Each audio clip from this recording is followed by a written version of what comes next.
This is Suburban Prepper. And how many medic bags do you have? What if I told you that you never had enough? Just like ammo, medical supplies. You can never have enough.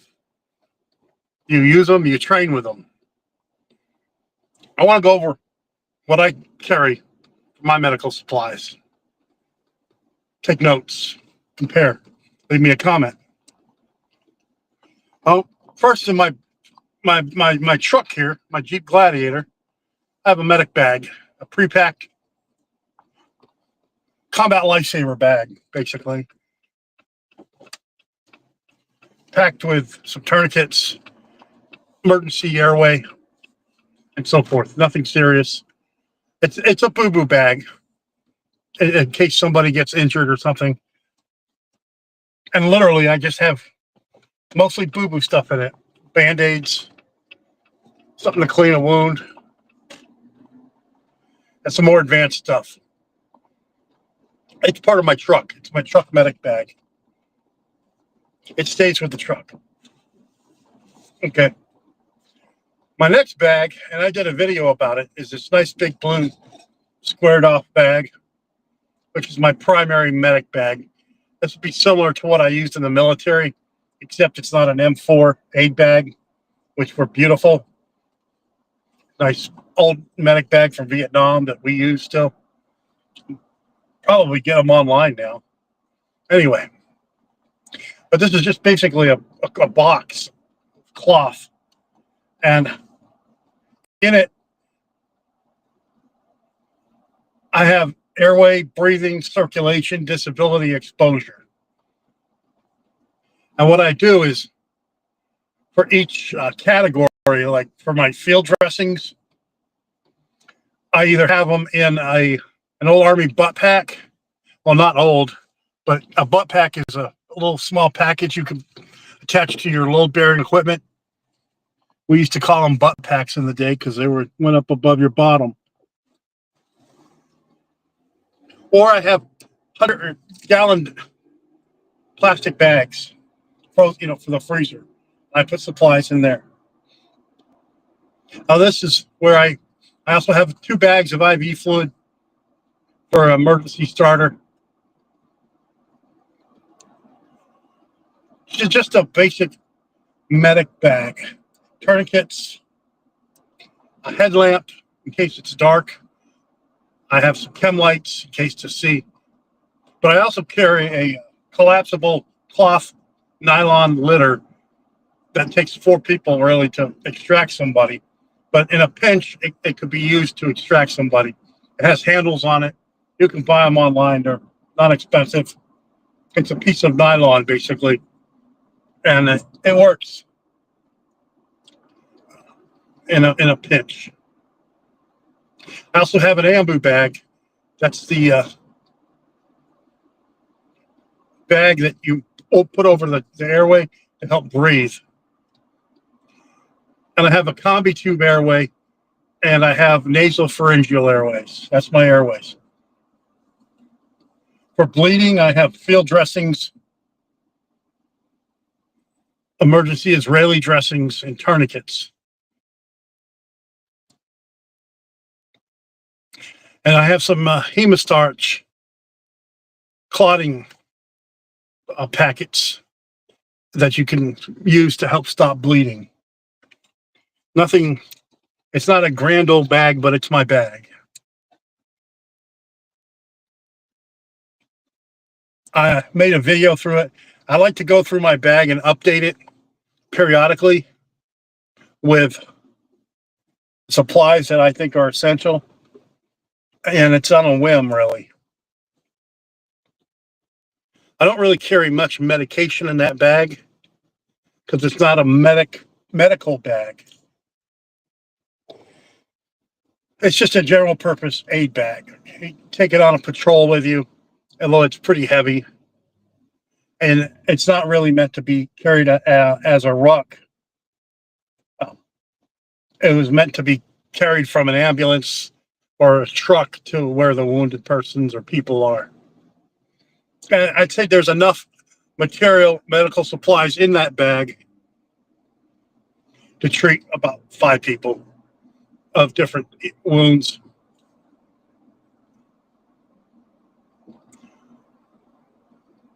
My next bag is my medical supply bag. And this is where I keep medicine, antibiotics, pain medicine, nothing controls, okay? Stomach medicine. Don't forget eye and eardrop medications. Medic bag. Basically, it's a sick where you would dispense medication conditions. Of course, it's important to have documentation with those bags so you can tell what you did with my first bag. Of course, I have thousands of Army field medical cards I keep, and that's what I use. My second one, just a little notebook about what I did. Oh, somebody's speaking Gonzalez today.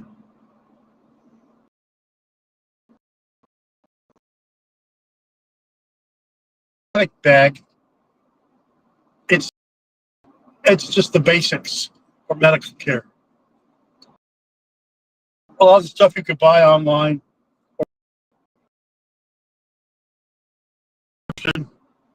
that I've acquired through prescription as a professional. Show my DEA license because I have something like that. I'm not playing that game. Okay. My next medic bag is a bag. Okay. This is where I keep my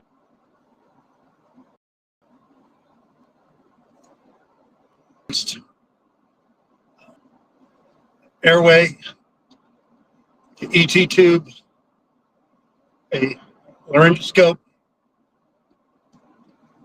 and more advanced trauma airway supplies. Cauterizer to help cauterize wounds if needed. And I do carry some lidocaine to help when I'm suturing a wound. So it's a more of a trauma bag / fix it kind of bag.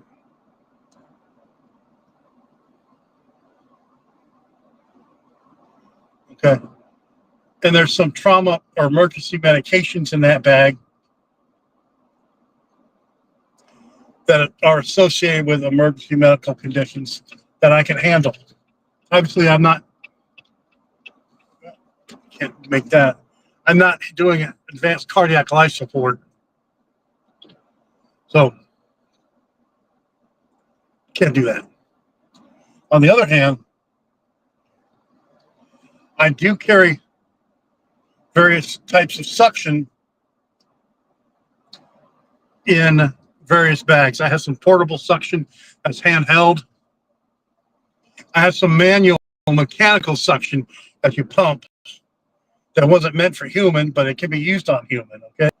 And then I have a couple of plug-in suction that you connect to canisters like you see in a hospital, but they're portable.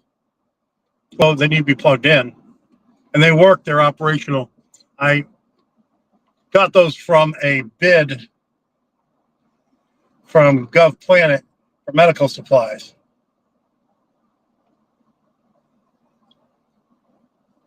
Now, we're going into medical supplies a little bit now. And my last medical bag, that's a bag in itself, is my medical resupply bag. Now, this is where I have resupply for the medical gear that I keep in the other bags. So I have easy access to it.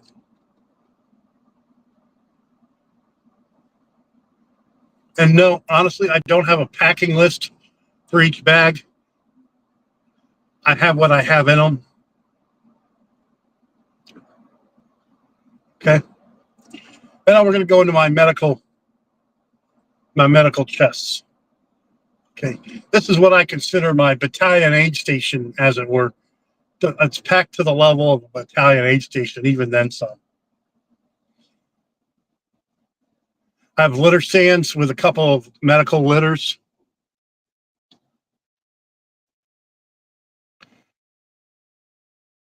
In case I need to work somebody on a litter.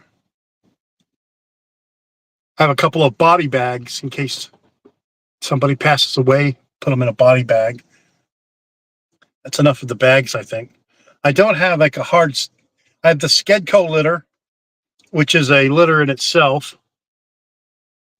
And going to be doing some more videos on that. I've done some in the past. That's the one that you can fold up and it has its own container. And you unfold it and you put a patient on there and you can pull them on the ground to extract them. It also has great uses. Let's say if you and your mutual assistance group are hunting at night in dark and secrecy, and you captured your prey and you want to get out of town and you don't have vehicles, you have e-bikes. Well, you can attach that to an e-bike and pedal out using a Skedco litter, as an example. Using night vision at night to drive around if you need to, or red light, whatever you have available. So that's my Skedco litter. It has multiple uses. Now my medical chest. I have a lot of medical chests. A lot of them are medical resupply for medicine and evaluation and examination equipment, like eyes, ears, nose, throat, otoscope, ophthalmoscope, flashlight, laryngoscope. I keep a backup surgical set in case I need to do something surgically related, which I'm not a surgeon, I'm a nurse practitioner. This would obviously be for an emergency use only. And I have an advanced pack dental kit. One company makes a great dental kit. Yeah, you could piecemeal the dental stuff together, but they have it in such a nice package that you pray you never have to use it, but you have it.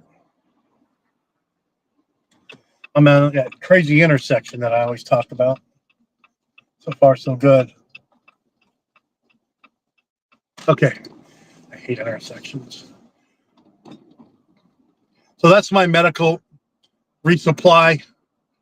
Now, when I say I have medicine, I have over-the-counter medicine, pediatric doses of medication, pediatric antibiotics, adult antibiotics.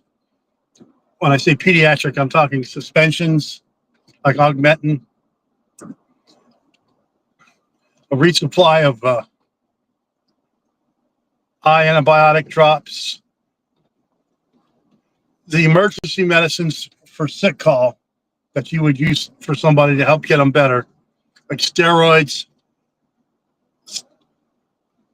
prednisone, for example, a water pill for someone with heart failure. You want to help get them out. This is just me stocking this stuff, okay? Again, I don't have a specific packing list. Something I should probably work on. But I have to understand my limitations, what I can actually do as an individual. And my other medical supply, like I said, I keep those 2 extra suction devices at the ready, packaged all ready to go. But I also have a emergency respirator that if somebody's intubated, it will provide the emergency breathing form connected, and it works It has a set program for oxygenation. It has some set features. It does the same thing an ambu bag would do, and it has a set volume that you can adjust. A volume is the amount of air that's breathed in, and you can connect it to oxygen too. That's my one downfall, though. I don't carry a lot of oxygen, and I don't have a way of resupplying oxygen. One device I've been wanting to acquire is a oxygen concentrator that will fill up a oxygen tank, small oxygen tank. Obviously, I don't need a big one. And they sell them online. I just haven't gotten one. Now, you can get concentrators that will concentrate the air and get the oxygen out of the air, and you can have oxygen that way. But it's good to have bottles of oxygen or oxygen available without having to plug it in. The realistic is if I can't get them to a higher level of care, all that would be futile and nothing. It would amount to nothing. And it wouldn't even be enough for a comfort measure for someone who's dying. So I don't know the futility of it. If I could stabilize somebody and get them to a higher level of care, if shit hit the fan and I'm the higher level of care, then that's where triage comes in, and some people aren't going to make it. Now, this is all geared towards shit hitting the fans, okay? Everything I'm talking about now.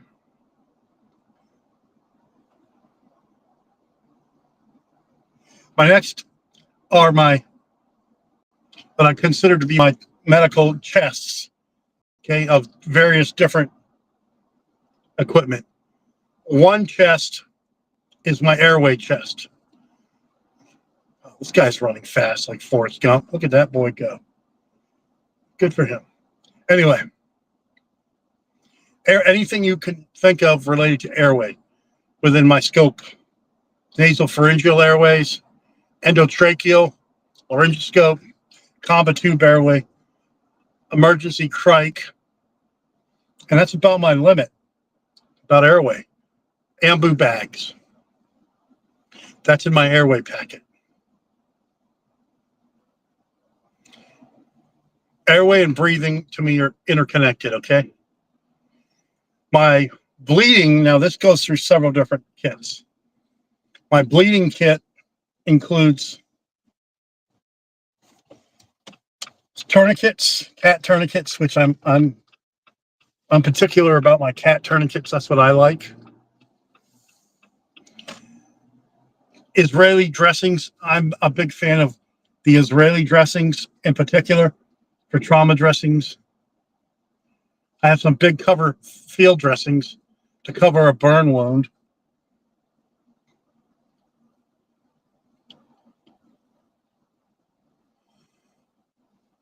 Compression dressings to help add compression. One thing that I'm missing that I don't have is dressings for like the neck where you can't really apply a tourniquet.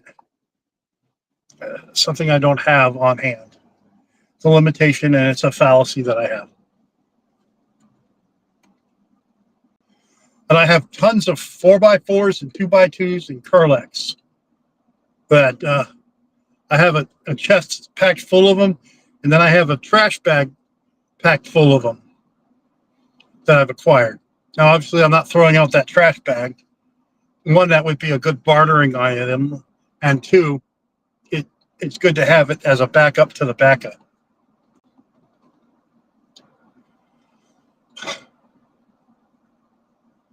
And in each chest, I have chem lights and a headlamp. So if shit hits the fan, I know what I can turn on my light on and I can see what's in the chest. Okay. Now, these aren't the same military medical steel chests that we had in the military. These are plastic chests. Those chests are hard, expensive to acquire. I tried to get them in that Gov Planet in a bid, but I was way overbid for what I was willing to pay for it. So be it.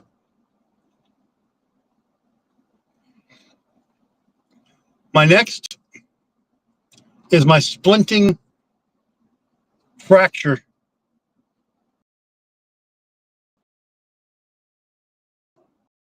It's for femur fractures. One is your traditional hair traction splint, the one that you see.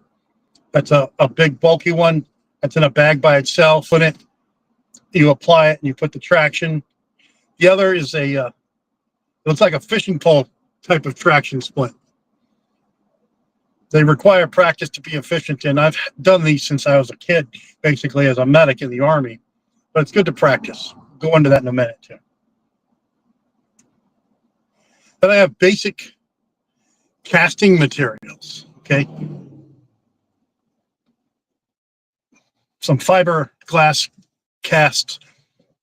Now I'm not saying I'm going to cast a fracture without having access to an X-ray, but it's good to have it as a backup if you suspect a fracture and it's something that you can handle for taking to a higher care. If there's a delay in care and the pulse is good in the lower extremity, that's a whole different ball game. And I have the supplies for that to use to make a couple of casts if I have to. If anything, you can make an open cast using that material where you just have the one part of the extremity in the cast and the other part, the anterior or posterior, exposed, and you wrap it with Curlex to keep it in place. And that works too.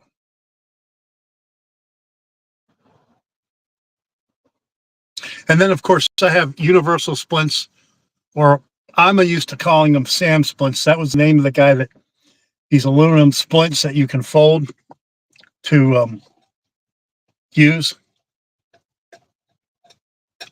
Yeah. I made my coffee this morning, and of course, I don't make it right. My wife does. I made it. I'm going to drink it. One thing I don't have is air splints. Okay. I don't like air splints. They have their purpose, and I don't want to use them. Problem is with an air splint, yeah, it'll stabilize a wound, but it'll also cut blood flow. And if the wound's not excoriated bleeding, I don't know that I want to put an air splint on somebody and cut off blood flow. And two, you puncture that air splint, it gets stuck with something and it deflates, and there goes your splinting.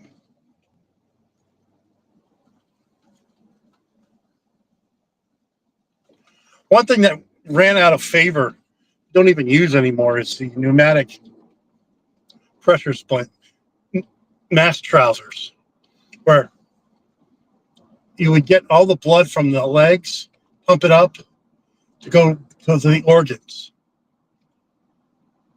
Military anti-shock trousers or mass trousers. We learned how to use those back in my day, back in the Army. I didn't really think it was a great idea to do that, because you're using pneumatic trousers, which is just basically pumping air to move blood from one extremity to the upper extremities. I like how now that more emphasis is placed on using clotting factors out in the field to stop that bleeding. Because if you put too much pressure on a wound by taking all the blood out of the lower extremities, you're going to burst any clotting that you have. But that's another way we treated shock back in the day. And I don't know how effective it really treated it. I've applied them one time in my life, and I don't really know if it made a difference. Well, it didn't. The guy stayed alive, and he walked away, but I don't know if it would have made any difference. Okay, having said that, my next bag or chest I have is my IV chest. This is where I have my IV supplies. Keep a couple of IVs in that bag, in that chest, but I have my IV fluids separate in a separate container away from the chest. I just like to have them separated like that. It's like how you don't store ammo and a weapon in the same armory during peacetime, right? But you're not supposed to. So people do it all the time in the National Guard, I guess. Anyway, I'll digress. Supposed to keep the ammo at an ammunition supply point. So, no mask trousers. I don't have ancillary dressings for like bleeding in the axillary region or the neck region or the groin. It's easy to improvise using a can of fruit or vegetables. Make sure it's not one of the ones you can seal open and applying pressure that way. I do have the granules you can stuff in a wound to help stop bleeding, but I don't have the pellets that soldiers have to stop bleeding for a wound. I only have so much, and I'm not a soldier anymore.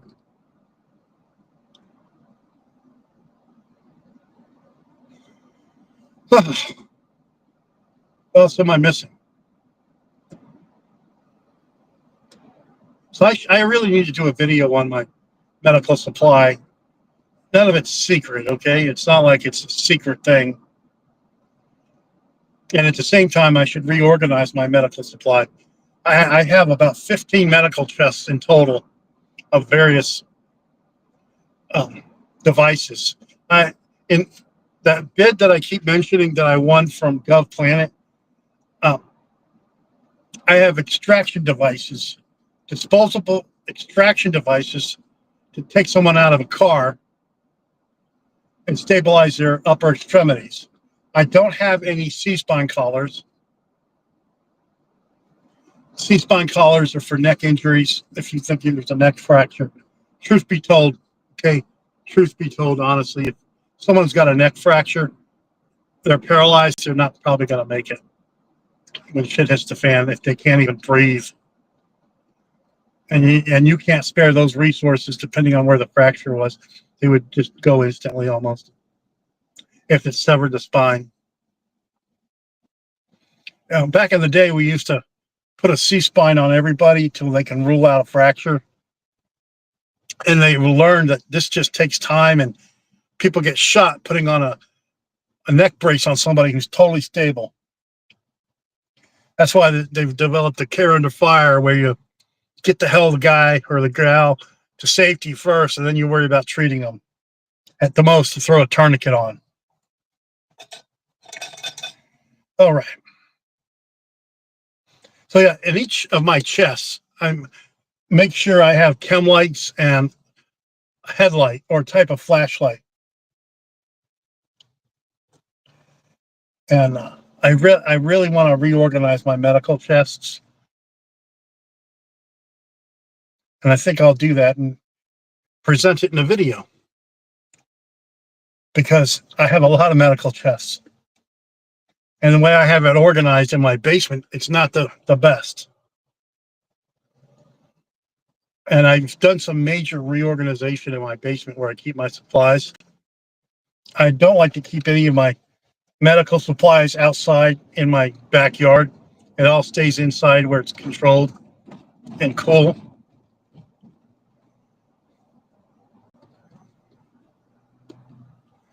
So yeah, that's my my medical supplies.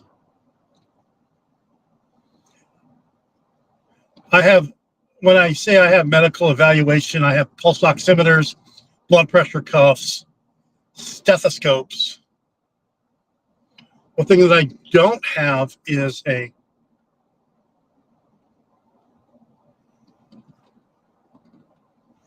sonic equipment to palpate or to listen for a arterial pulse, like an ultrasound or a sonogram to listen for things. I don't have any of those. Those are pretty expensive, okay?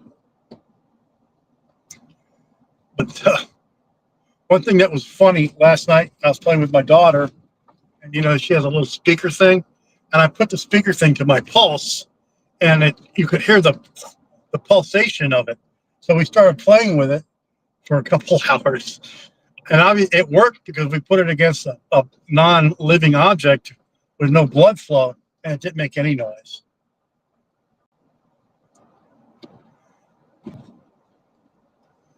The time is 7:47. This is Suburban Prepper.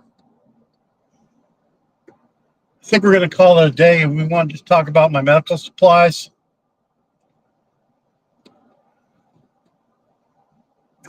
It's made me think about what I really need to stock up on and inventory and reorganize, and what I can put aside a little bit. One thing I'm going to be doing now that I got my basement a lot more organized is I'm going to be moving all my freeze dry to one location where I keep my medical supplies, because I also place in the same area. So I want my supplies to be in one spot where I can have easy access to them. My freeze dry, and I have a freeze dryer, a harvest right, and I freeze dry a lot of food. I've got that inventoried, and it would be nice for me to do an updated inventory to inspect everything. And that's something I'll do. Seems like nobody on this channel really likes watching freeze drying videos, and I don't understand why, because I think that freeze drying is an essential part of prepping. If it was between buying a night vision goggle like a PVS 14 or a freeze dryer, buy the freeze dryer first. Okay, you can use a red light to see at night, because when you have your own freeze dryer, you can basically freeze dry whatever you want. Oh, this is Suburban Prepper. We're going to call it a day. Out.